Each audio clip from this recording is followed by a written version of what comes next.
Okay, welcome everyone to this week's Python mentor session. I'm David. Maybe some of you have seen me before, maybe not. So let's start the day off by thinking about this like warm-up question.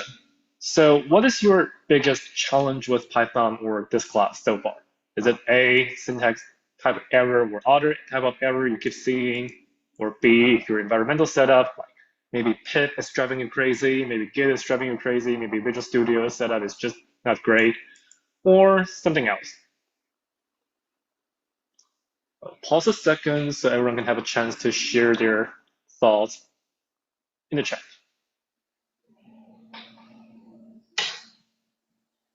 Syntax, okay, very common. Anyone?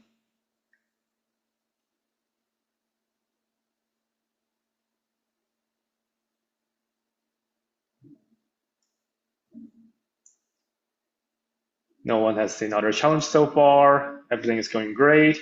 Syntax as well. Okay, that's fine. We'll always take a few time to actually get used to it.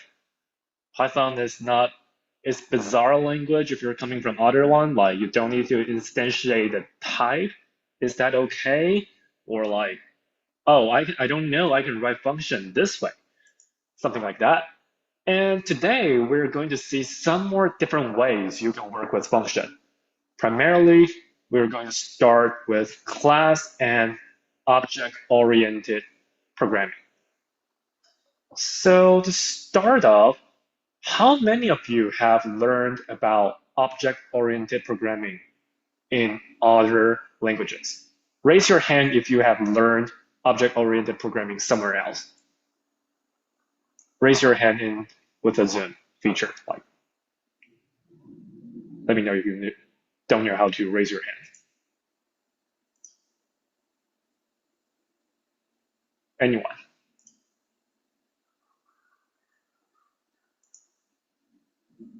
I think you can raise your hand in the toolbar. Hello, welcome. So, has anyone learned, if you have any like previous experience with object-oriented programming, raise your hand so that I can see it. Nope, no one has any experience with that? Or people just don't know how to raise your hand?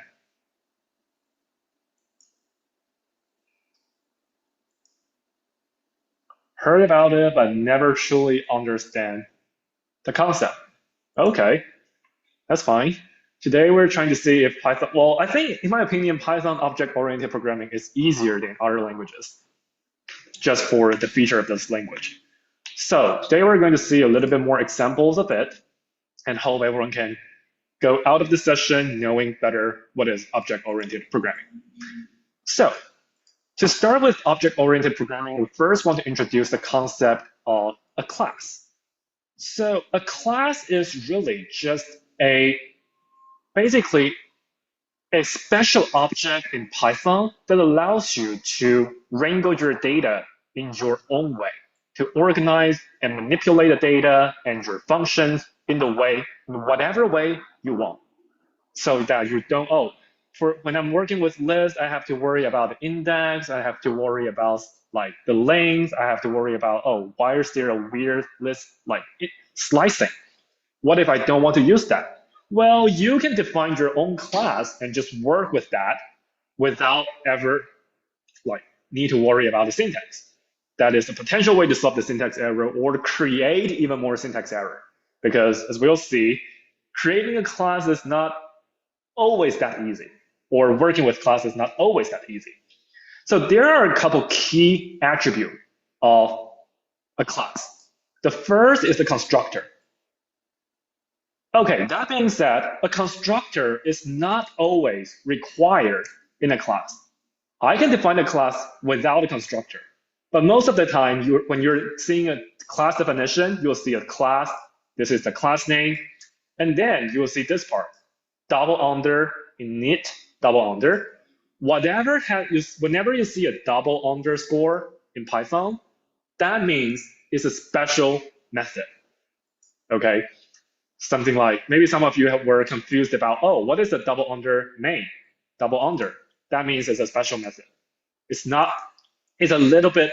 It's telling the Python this thing that this like keyword here is working a little bit different from other keywords. It is not a function. It is probably like a class attribute. So this part would define, basically telling Python or our computer, okay, I'm going to start a new class with the following thing. As we said, this is completely optional, but there are a couple things you need to remember, and we'll see that. And here you'll say, hold on, I see the self. What does this self mean? The self is just referring to the class itself, nothing more. And you should think about it like, the way I think about it is, okay, this self is just whatever method you're defining, like this is a constructor, it's a method, this is my method, like a custom method I'm defining here. Whenever I'm defining a method, I need to tell Python this method belongs to this class so that Python knows when to execute this. Okay? And inside each of the method, you can have access to the class attributes you define here. And in each of the method, you can also create like custom keywords, passing like keywords like, for example, I want to pass in my name here. Let's say my name equals to David. This is totally allowed. I can also just instantiate it this way with my name. And let's say it this way. Now I have my own class. Similarly, you can inherit a class from a different class. And that really means that, okay, you can use whatever method that's created in the previous class in the new class that you're creating and you're inheriting from. For example, let's see a more concrete example instead of this like pseudocoding class example. We have this base class called animal. And in this animal, each animal has a name. Okay, whenever you're creating an animal, you need to give it a name. And this animal speak, like, is a method that will just print out, okay, this animal make a sound. Sounds easy. Now, we can also define a child class, like a dog. And notice the difference here.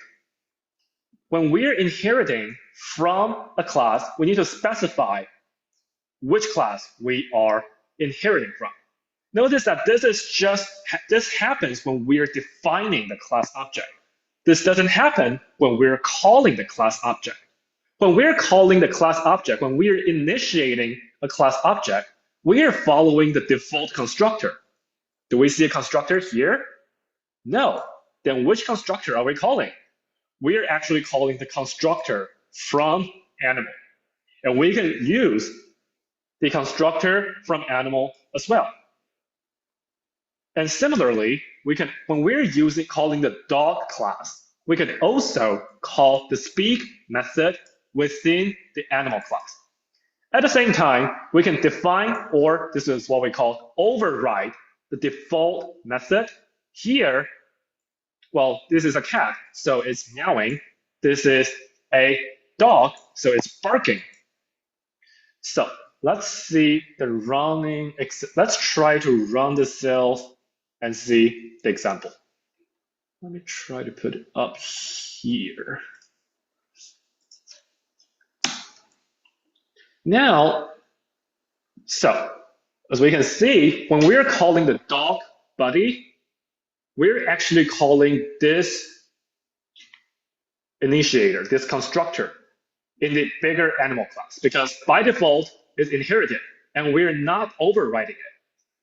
And similarly, if I create like animal, like my animal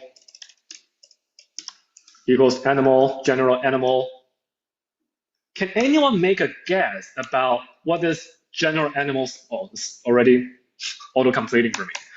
But this is going to just print make a sound because I'm not overriding anything. So this is calling the basic method. And here, I'm creating a new function that is overriding the basic method behavior. Everyone feels okay so far? Okay. Now, in addition to inheriting, you can also define your own operators. So previously we mentioned, oh, this double under usually have like a different meaning about it, right? I mean, this double under, we don't really call like double under init when we're calling the doc function.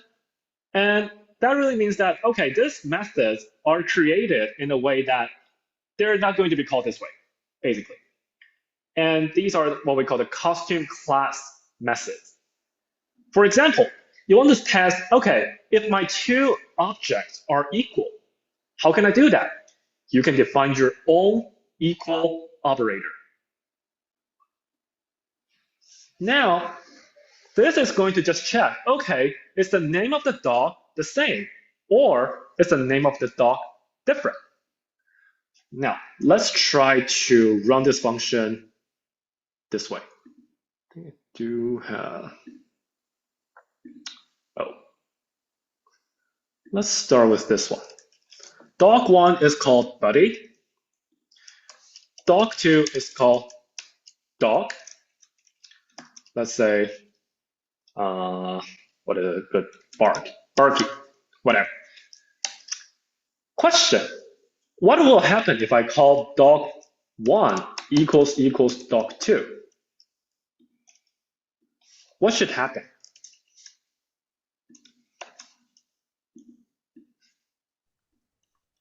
What should happen? Anyone? I think it replaces the Barky to Batty. Yes? Oh, yeah. It should print out what? Okay, it prints out Barky. Okay, let's see. It actually prints out false. So what is happening is that dog1 is buddy, dog2 is barky. So when we're calling this, double under equal is basically telling us, okay, this is the behavior that should happen when you're calling the equal thing. So this is the self and other. The self will be the first thing here, and the other will be the other dog here. So that is what's happening here. The double under method really defines methods that's going to be called in a different way. So that is some very confusing stuff when I first started learning like class and methods. Like, okay, why is there like a double under equal happening here? What is it doing? I don't see it getting called anywhere. Like, I was trying to find out, oh, there's a definition for this method, double under equal, double under. Where is it getting called? Nowhere. Then why do we define that? And when I just delete that, wait, why am I seeing error whenever I'm using like equivalence? Well, that's because this is defining it. And what will happen if I delete this thing? What would happen? Anyone? Now I do not define the double under equals. What would happen? Can I still print out false with this statement? Anyone?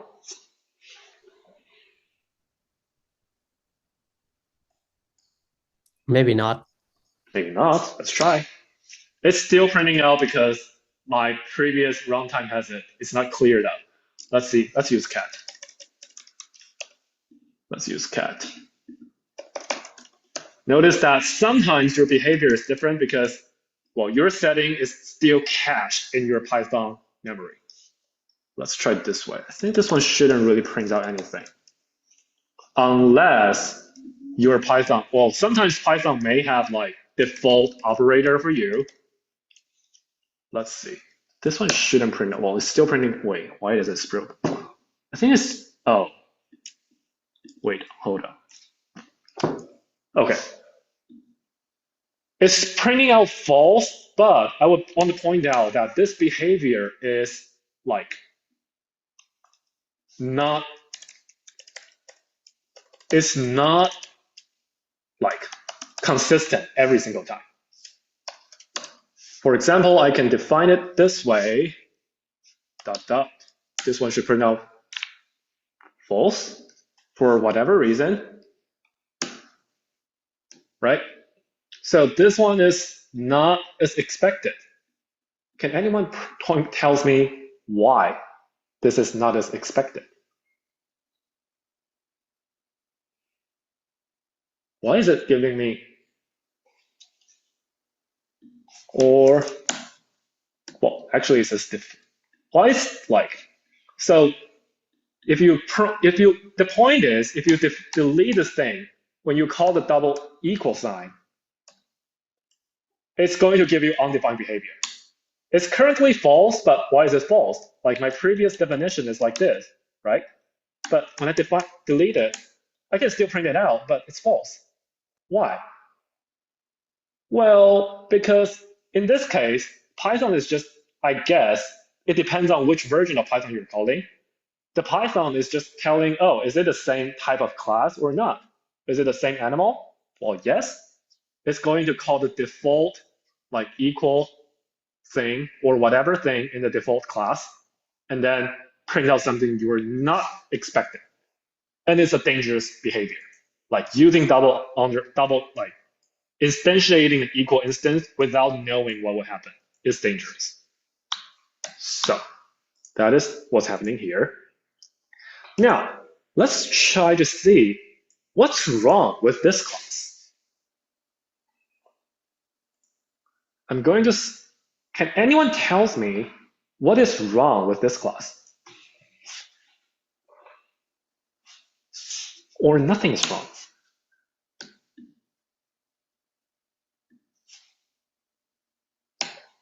Why? I have my name here. Why is my name David not working? Can anyone tell me how can I fix that?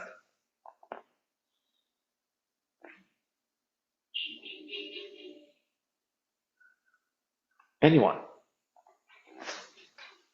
Right? My name is defined here. It's David. It's inside the same object. It's even like one scope above. Why am I not able to use that? Constructor? Great. So, as some of you have learned or noticed, in order for a class to actually access the method here, you do need to use the constructor. Thank you for the check-in. Self.myName. And also self.myName here. That is the biggest difference between instantiating like a variable versus using a constructor. Okay, so if you ever plan to use like this attribute somewhere in your method, you'd better use a constructor. Put it this way. I mean, you could still like sometimes use like this attribute somewhere, but that's dangerous. You might trigger a lot of bugs. Trust me, it happened to me a lot. So the rule of thumb is if you ever plan to use any of these attributes somewhere else, use a constructor. Now, let's, yes. Could you go just, scroll up? Yeah. On the, if you do not use the constructor and just point like, put the self.myname is like David, it doesn't work that way either. You can try, doesn't.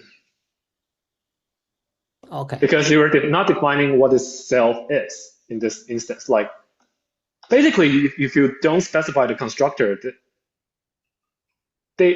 like Python doesn't really create an instance of this object internally. Like, it doesn't create like the memory to store this object. Basically. Okay. It's a little bit difficult to actually understand what's happening behind the hook for Python's memory like allocation because like it has a garbage collector and you're not like freeing or creating the memory. But by default, this will not create a memory to like store the variables. Okay. So this is basically the rule of thumb is really whenever you need to access this like this attribute somewhere in the function, in the method, you need to use constructor. Otherwise, you're going to trigger some errors. Okay, thank you. Okay, now let's move on to an exercise. I'm going to send you guys into breakout room after I talk about what is happening. So our target here is to create a class of Q. So for those of you who may not know what is a queue is a type of data structure that follows the first in, first out rule. It's really like queuing up for a cafe or supermarket or the checkout. You go in first and you're out of the loop first. So the first thing that's added to the queue is the first one removed. So, and it is different. It is a common data structure that you might come across later in your life a lot. For example, there is actually a Python built-in. There is no built-in Q class for Python. You need to import that. And but and there are different ways you can define a queue. But today we're trying to implement the easiest possible queue as a class. So our target is, okay, we already have this function template. You can define a self.items. You can have self that and we need self that like the definition of in queue, which means that adding the element to the first one, and the queue, which means that removing the first element. And also, we will want to use is empty, basically checking if this queue is empty. Okay, and these are some of the test cases for this one. Now I'm going to send you guys in the breakout room. And I'm going to copy this. Okay, I'm going to share this notebook in the chat. I think this is the default method I'm going to do so that you can actually see the code here and try to play with them. So feel free to just, I think if you open this up in your browser, by the way, you can also download this and open it in your Visual Studio, whichever is working. Well, for Visual, if you want to run this locally on your Visual Studio, you might need to install Jupyter. So I think it's easier to just open the link and paste the link into your browser and just like work with them. So let's see, we have 6 people. I'm going to create 2 breakout rooms, and I'll give you guys maybe around 10 or so minutes. And we'll see.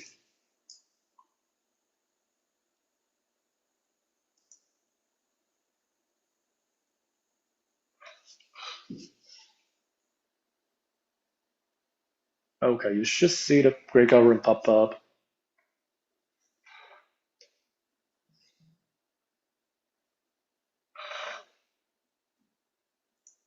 People hopping into the breakout room.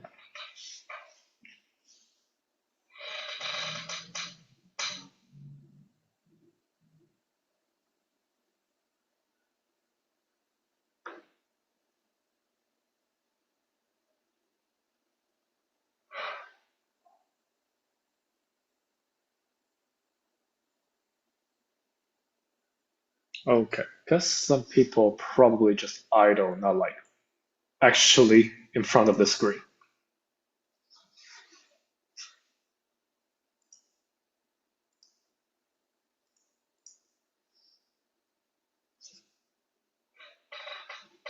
You should join the breakout. I think some people is waiting in room 1. Yeah.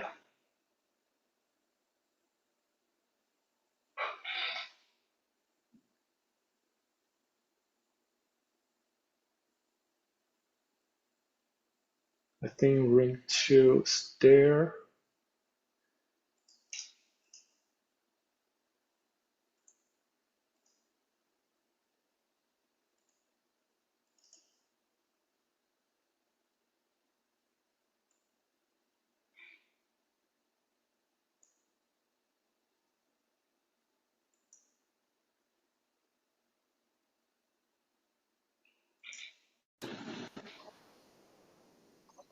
So, any idea about that?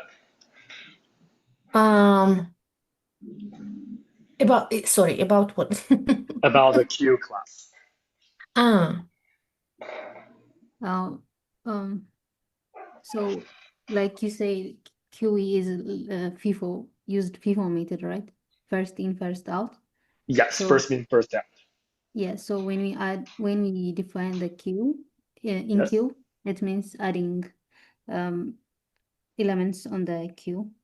Correct. So when we define the DQ, it pop out the first elements that we added on the list or in the queue. Correct. But how can we actually do that? It's different from list, right? Because when you're calling append, you're adding to the end of the list. When you're Yes. calling pop, it's removing the last element, right? Yes. Yeah. Is there list method that can insert into whatever position you want and remove element at whatever position you want? Is there anything like that? I think it's worth Googling the syntax, and I think that's my hint. Okay. Okay. So I'm going to move to a different room, and I'll see you guys in maybe 5 more minutes. Okay? Okay. Okay.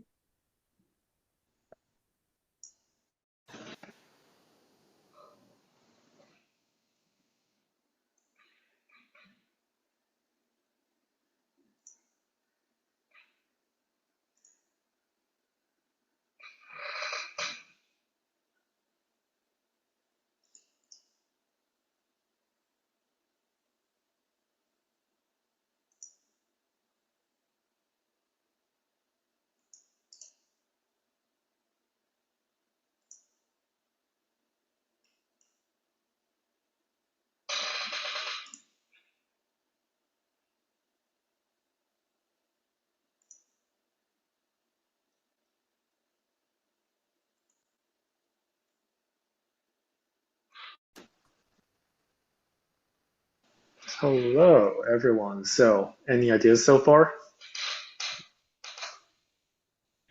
Yeah, read's pretty straightforward. Are we just supposed to finish the Q class in Okay. this?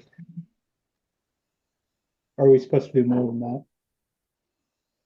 I think we're supposed to finish like all the methods inside. Okay. Yeah, that's pretty straightforward then, Okay. from what I can tell. I see. Looking forward to you guys' answer. Hop back to the main room and see everyone's answer in about 3 minutes.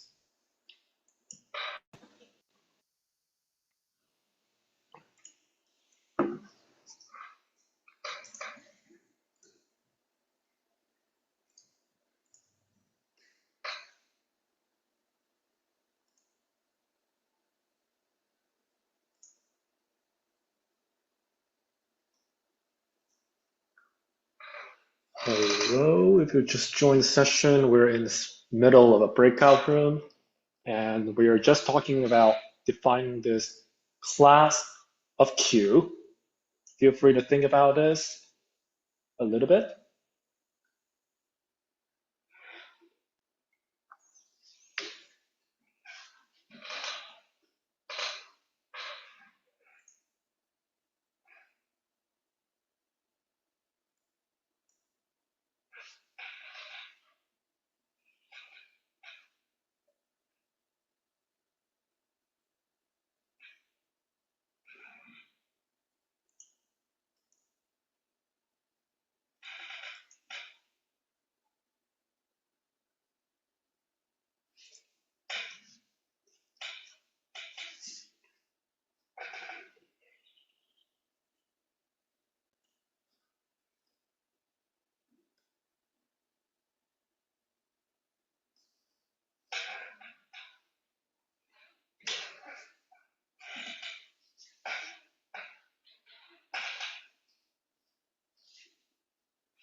Hello. Welcome back to the main session. So, I think I think my original template was a little bit definition. I should probably just leave this empty. But if you try to run this, it will tell you it's error because it is not an acceptable Python method. We actually need to fix it somehow. So, can anyone tell me how can I actually correct this in queue method?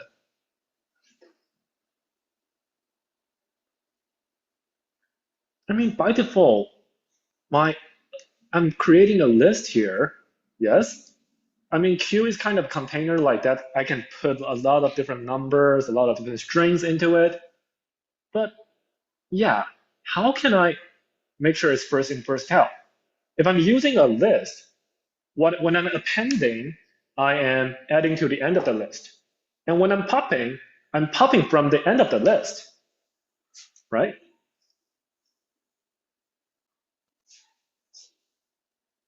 So how can I ensure it's first in, first out, not last in, last out? Any idea?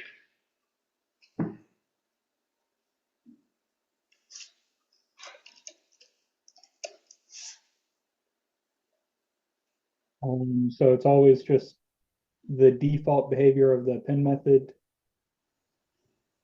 handles the first in part, So which function should I use? append on Okay. the list. Okay. How about the queue? And then for the DQ, with the pop method, it can take an index. So instead of taking off the end of the list, you can take off the front of the list with a 0. Okay. Last in, first out. Correct. Wait, can pop method takes 0? I think so. So this is correct. Why is it printing issue 1? Because it's not enqueuing the right thing. Self.items.append. Oh, it should be item.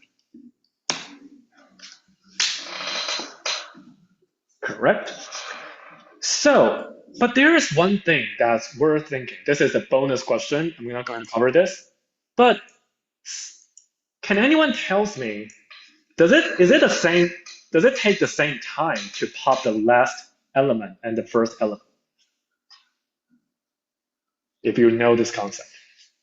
Which one takes more time in Python? Popping the last element from the list or popping the first element from a list? Which takes a longer time? Or are they actually the same thing? They don't have any difference. Anyone? I don't know in Python, but you'd think popping off the end of the list would be O of 1, like just grabbing the element off the end.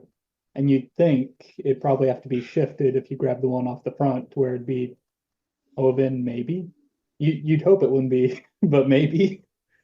You're on the right track. So for those of you who doesn't really know like the concept of big O and time complexity, what O1 means is that, okay, this is a constant operation, constant time operation. This takes no time, basically.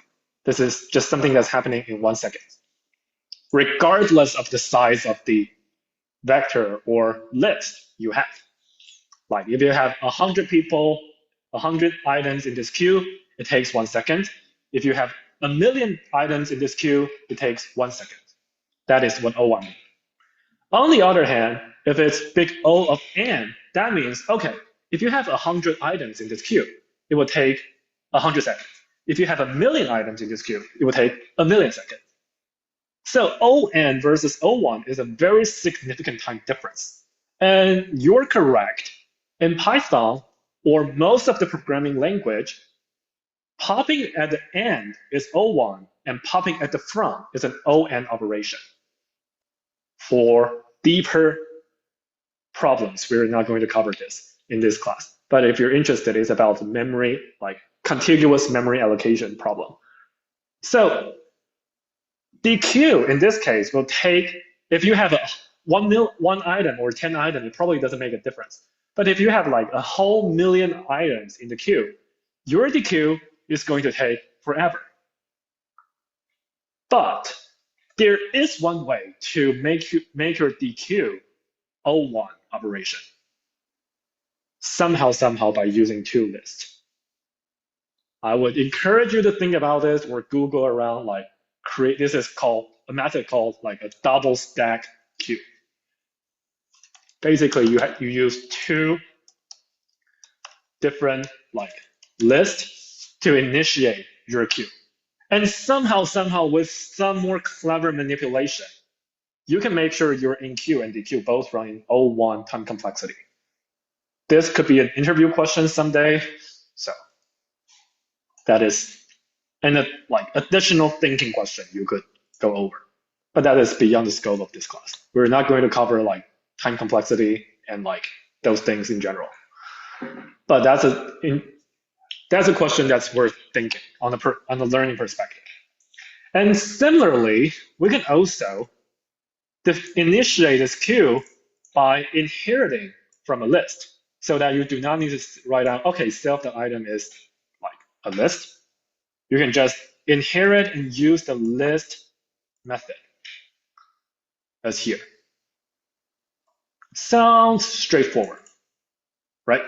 And I would say though, like inheritance is something that's less preferred because sometimes I do not know what you're inheriting from and what method you're actually calling. And that would be a very dangerous behavior when you're managing a larger code base. I mean, if you're inheriting from a list, I think that's probably fine. Like most of the time, like it's basic Python class that people know what is a list. But if you're someday you're working, I mean, if you're saying like something like, oh, nn ResNet something. What the heck is a nn.ResNet? I don't really know that.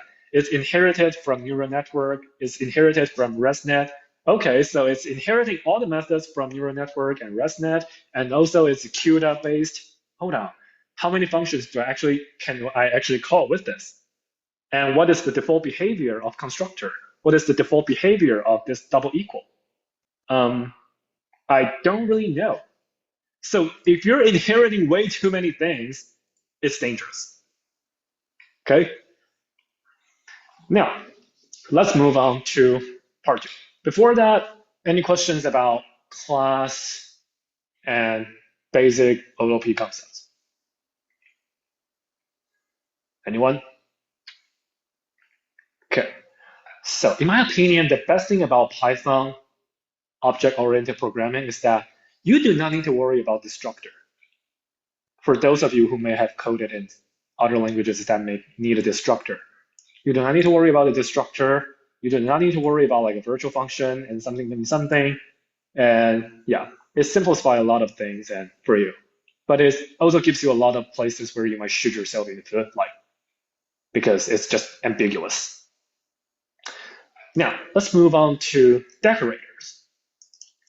I would say though, so you could perfectly work out your career in Python without using decorators, because decorator is something that is not used in every single aspect, and some people prefer not to use a decorator, depending on where you're working. But I think decorator is becoming more and more common, so it's something we probably should know.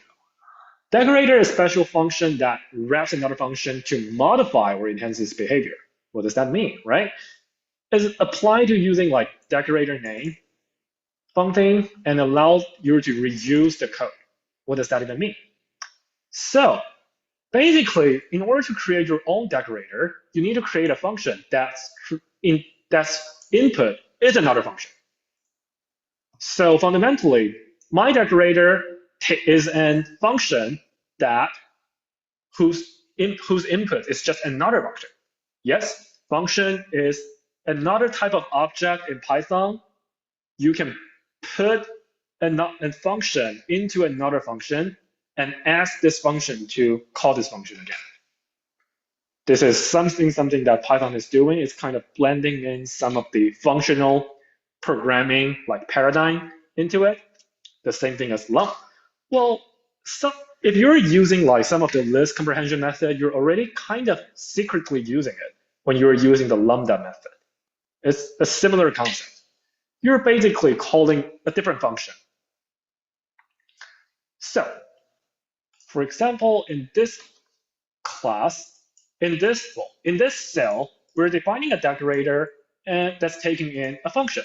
Notice that for decorator, you're not actually putting like, oh, you're not doing something like this. Well, even though, a side notice, it is possible to have additional like keywords argument inside a decorator. Yes, you can use that, but that's not what we're covering today. Feel free to Google the syntax for that. It is possible to pass in other keywords argument into your decorator, but it's not required. By default, this decorator will just pass in the next function as its main function argument. And what's happening behind the hook is that, okay, this decorator is going to wrap around this and return that. Basically, it's going to run this thing. Wrapper, print this out, and run this function. Notice that the syntax is a little bit confusing here. When the input is a func, but this func is kind of like a keyword, it's a function, and you're calling the function here, and then print out this thing, and then return the wrapper. Notice that when you're returning the wrapper, it means like, hold on, this wrapper is never defined. How can I return it? That is the special case for a decorator. Technically speaking, it's defined, you're just returning this function itself. Okay, when you're calling return wrapper, you're not returning like a number or something, you're returning this entire wrapper function as your output. That's why the scope is here inside of the beyond, like the scope is here for return of my decorator. It's not returning inside the wrapper. That is a key difference. Okay, so if we run this, you'll see first, let's try to run this line by line. My decorator is going to take in my greet as the function, and then this greet is going to trigger this wrapper function. So first it's going to print before the function runs, and now it's actually going to call the function, print hello, and print after the function run, and now return the wrapper. So I can also do something like my variable is equal to greet. Can anyone try to make a guess? What is my variable? What will happen if I print out my variable? Like I assign this to my variable. Should my variable just be like before the function run, or should it be hello? Should it be after the function run? Should it be wrapper, or should it be something? Okay, hello, a pointer. Okay. It's actually not. It's kind of confusing, right? And in general, it's not a recommended method to do this. Yes, it's not really wrong. That being said, that is related to, if you really want to assign it to something, that is the concept of a closure here. You could assign it into a functional object by the method of a closure.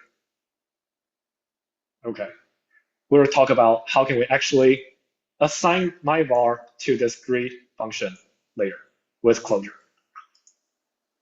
Now, let's try to see this in another example.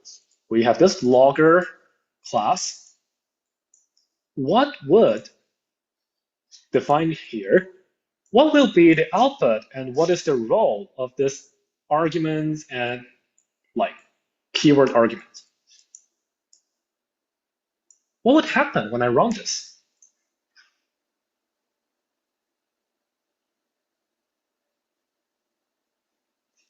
By the way, I think this is going to be non-callable. Yes, it's print. If you print greet it's going to give you the entire stuff. I think it's also possible to print out a decorator. Yes, you can see it's actually telling you this is a function class. So it is still an object. It is still an object, but it's not specified to hello. It's a function that takes in any other function. Okay? So be careful when you're working with Python because, oh, sometimes, is it? Am I assigning this variable to a method, to a function, or to an actual value, an object? That is a pain to fix in a larger code base. That being said, let's try to think about this. I'll pause for a few seconds, let everyone think whether the correct answer is A, B, C. Well, hold on, let me create a poll.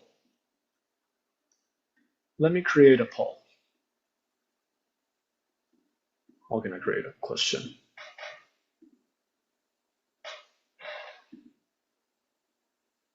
Let me see. Why is it not allowing me to create a poll I want? Hold on. Well, just type in the chat whether you think the answer is A, B, C, or D. What is the right output? What's going to happen? What's going to happen when I call this logger function? When I call this result at 2, 3.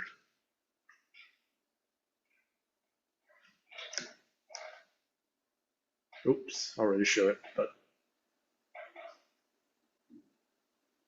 result is equal to add 2, 3. This thing will still be executed.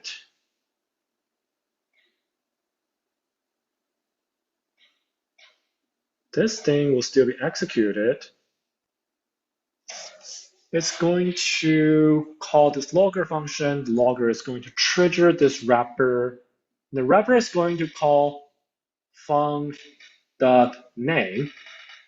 So this function's name is add. Anyone has any answers? It's probably going to call function as. Now the question is, are we returning anything? Or is my result assigned to anything?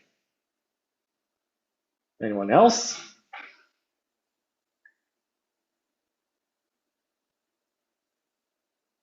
See one answer in the chat. Other answers?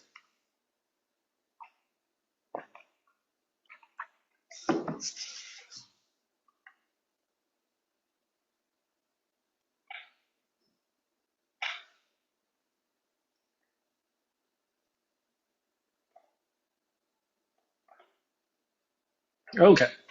A, it will still print this thing down. Let's try this. Yes, it's going to still be assigned to the result.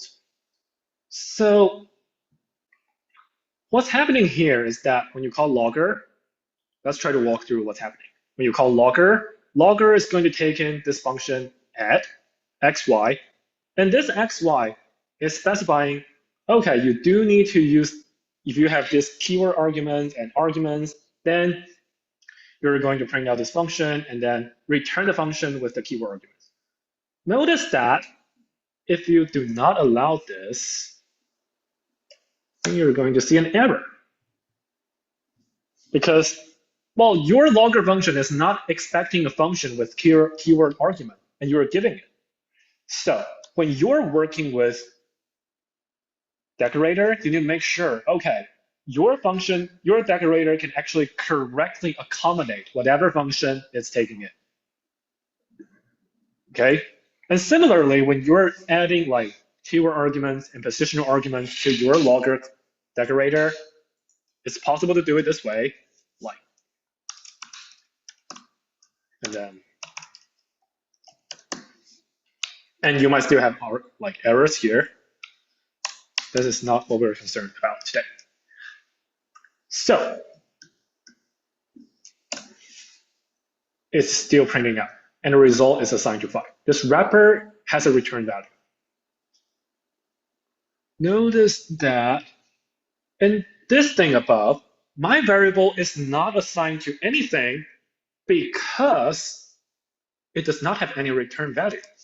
If I change that into return hello, what will happen to my var? Anyone? Now, what will be the value of my variable? Anyone? I only changed one line. I'm returning hello. So does that mean my variable will be assigned hello because I'm returning wrapper, and this wrapper is supposed to return that? You get a wrapper function. Let's see. It's still none. It's still the wrapper function. Correct.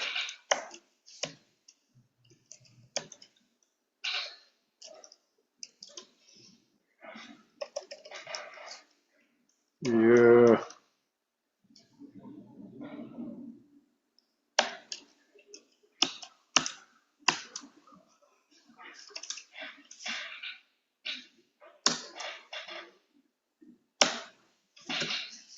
It's still returning this. No. I'm actually not quite sure about the default behavior when you're returning that. But yeah, it's kind of a lot of the time it's unexpected. Like I cannot also always like 100% predict what's happening. So it's better be careful than actually trying to guess what's happening all the time. But just want to point out that it's tricky to handle what's returned from a decorator and closure. It's not as clearly defined as a function. That's why some people prefer not to use a decorator. Okay, let's move on to closure. So a closure occurs when the inner function remembers variables from its enclosing scopes, even after the outer function has finished executing. What does that mean? Well, it's kind of similar to the example we had above. Let's see what's happening. So here we're trying to have greet assigning the value of this outer into like this greet, right? But notice that, okay, we're returning inner. We're returning the functional operator here. So what will be greet be? It's a class of weird object, outer.local.inner, basically a functional object called inner, but we don't have any return value. Now I can call this function, I can actually call this greet as a function because I'm kind of assigning this. Now my greet is assigned to this inner function. Technically speaking, it's assigned to this outer function that we'll call this inner function, right? And if I change that into hello world, this will print hello world. Looks messy, right? This is actually not a preferred method of doing stuff. It's only for illustrated purposes. In principle, closure is not a very common method to do this type of operation. You're not supposed to assign a function to like a variable for no clear reason. Do not do this for no clear reason. It could be a very helpful tool in some cases, but it could be very painful to debug when you're actually doing this. And what's most annoying is that you do need to be careful when you're calling the function, because sometimes what I want is just calling this outer function. This is also allowed. Notice that. But now it's going to give me two different things. Just missing a parenthesis, it's not going to raise an error for you in Python.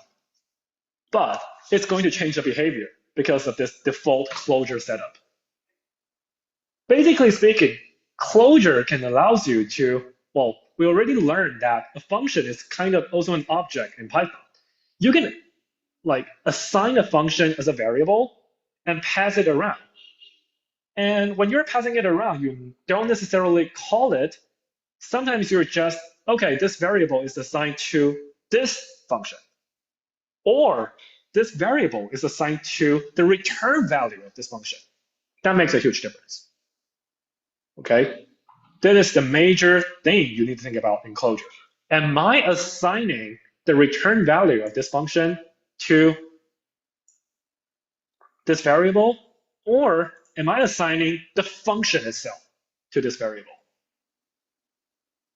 Everyone get it?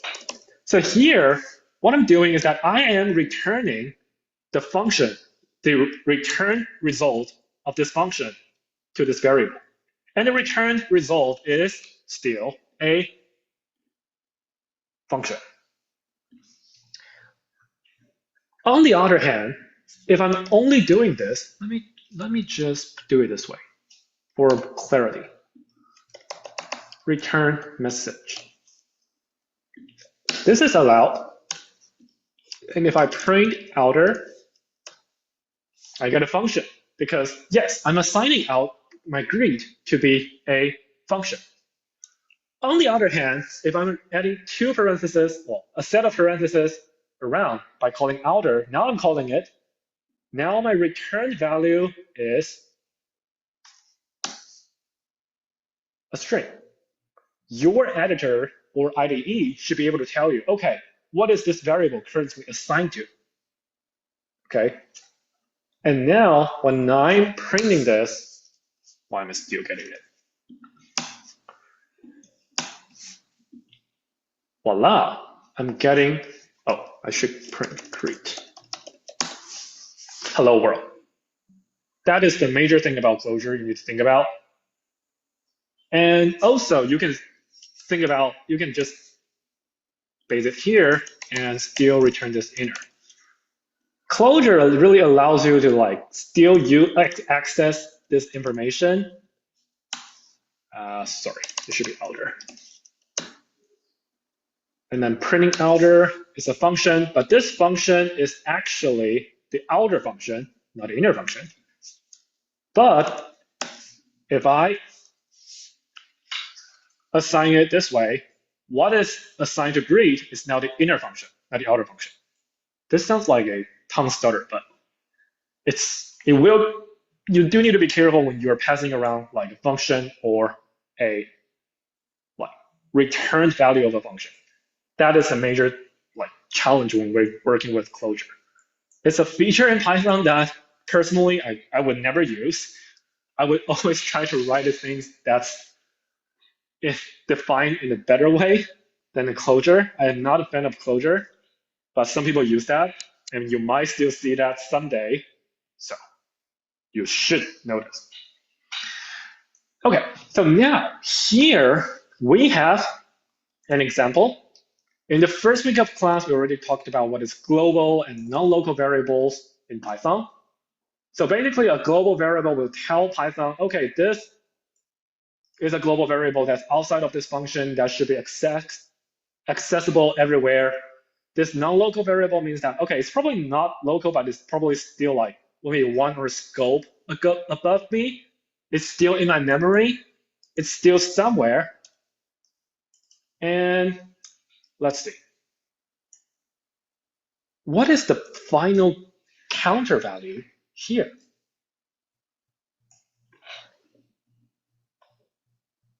Try to type your answer in the chat. What is the final counter value? Let's try to quickly walk through this. My closure is assigned to the return value of the outer function. Okay, the return value of the outer function is the inner function, the closure. Okay, and this inner function takes a global counter and a non-local count. Okay, it's going to increment count by 1. When I'm calling it the first time, it's incrementing the count by 1. And if count divide per module 2 is equal to 1, I'm going to minus that my counter by 1. Okay, so when I'm first calling it, I have a counter value of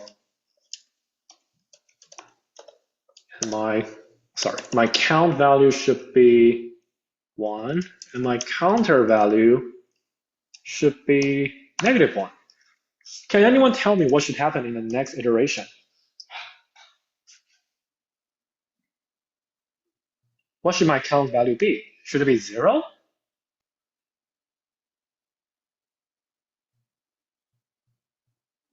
Should it also be 1? Should it be 0? Or what should it be? 2, 0? Anyone?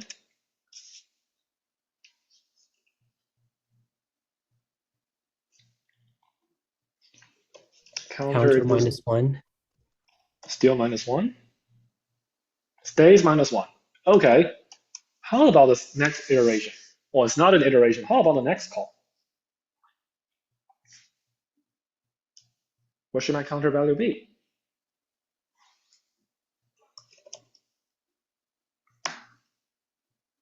Anyone else?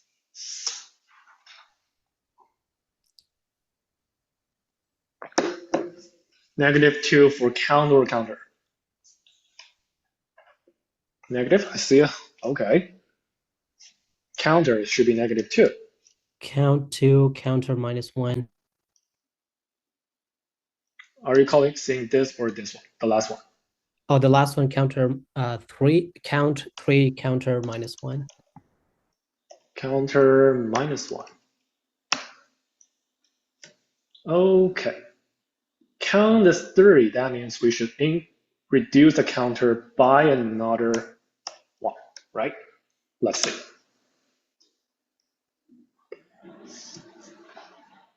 So this provides you an alternative way to kind of store your data and work with it instead of instantiating a variable.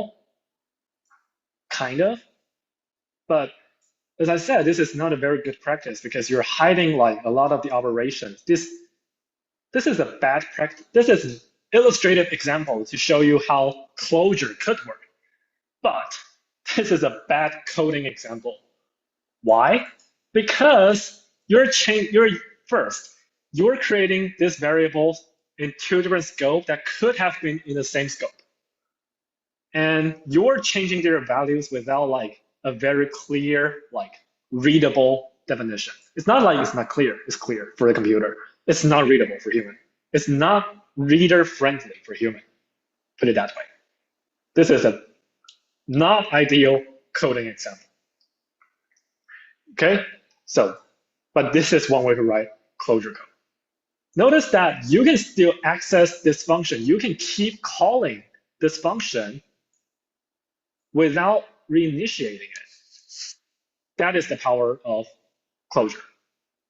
You're accessing and running this outer function even though like it's not there, kind of. You're not directly creating a new function instance. You're calling the original function that's there and keep changing the value. This could be a very helpful way to solve some problem in some cases. Okay. I think we're about time. I don't think we have enough time to cover the data engineering part. But I would love to stay a couple more minutes to see if you guys have any questions from the homework or anything. Yeah. And I think I'm going to save this introduction to data engineering until next time. Personally, I think this is more fun than the Clojure or OOP stuff. You're more likely to work with data engineering with Python, Pandas, SQLs, et cetera, than like working with weird Clojure code in the future.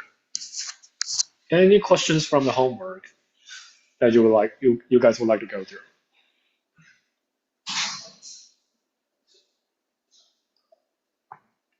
Nothing?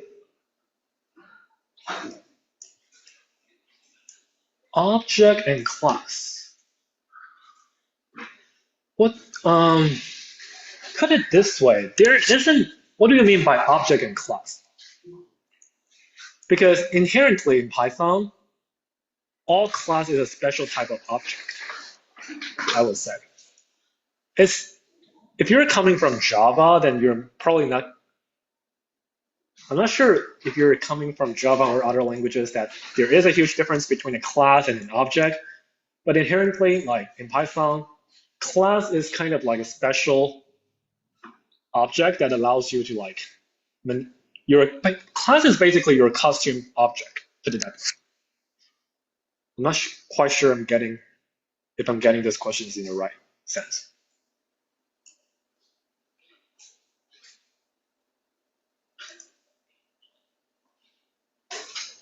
Yes, kind of. Starting in Python 3, like most of the thing is an object. As we can see, you can just assign like a variable to a function. You can assign like a variable, like you can assign a function to a variable as a variable. You can assign a class as a variable. You can assign a number as a variable. They work just like a number, and you can just define different methods to work around with them and store data with them. But like inherently, they're all kind of like objects. They take up some memory in your computer, like whenever you're calling this type of thing, like for example, when you're calling this greet, yes, greet is a function. You can print it out. You can point out, it say point inner at. That's because it has a functional address. It's saved somewhere in your memory that you can access to it. It's fundamentally kind of an object. Put it that way.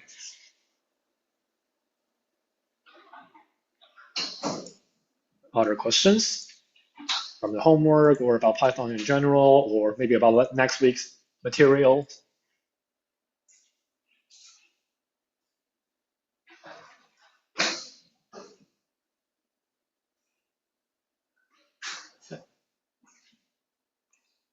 Was there an attendance sheet? I didn't create one, but I think I should have. And the problem is,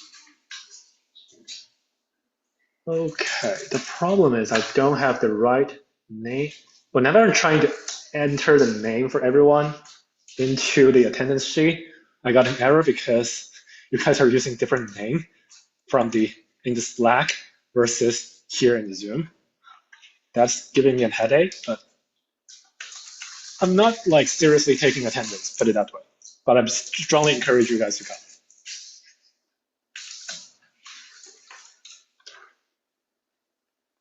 Yeah. Feel free to let me know if you would like to see some other examples in any other things, like a private message on Slack or whatever in the discussion or in the Zoom chat. I'll try to get out. I could incorporate some of that into next week's material if you guys would like to see some examples of something, either from the homework or from, I don't know, whatever place you have seen about Python. Yeah, feel free to let me know. Otherwise, I think that's all for this week. We recommend you to practice Stringlit for more job opportunities. I would say it depends. Do you mean Stringlit like building a website for Stringlit as a web developer? Or are you saying like putting up your portfolio project on Stringlit? That's two different things. In principle, Stringlit is not the go-to option for web developer, but it is a good place if you already have like, the way we usually use Stringlit is that, okay, we have a data-centric application. For example, I have a AI chatbot, or I might have like a, let's say, hotel price predictor. I might have something like this. I build a data-intensive application. I already have my model. I have my backend set up, but I don't have the resources to set up my front-end web page. Stringlit is just there to just so that I can just assemble all of the code I have into like without writing a front-end like React code. It's not supposed to be for web development. Put it that way. Does that answer your question? Like if you really want to, if you already have a data like project, you want to run a demo, then yes, Stringlit is great. feel free to use that. Unfortunately, we don't have enough time to cover that in this class, but it's great, and it's there.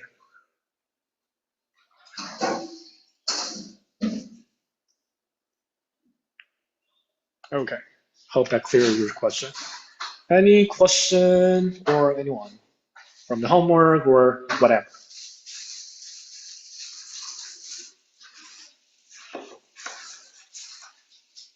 Okay, if not, I think that's all we have today.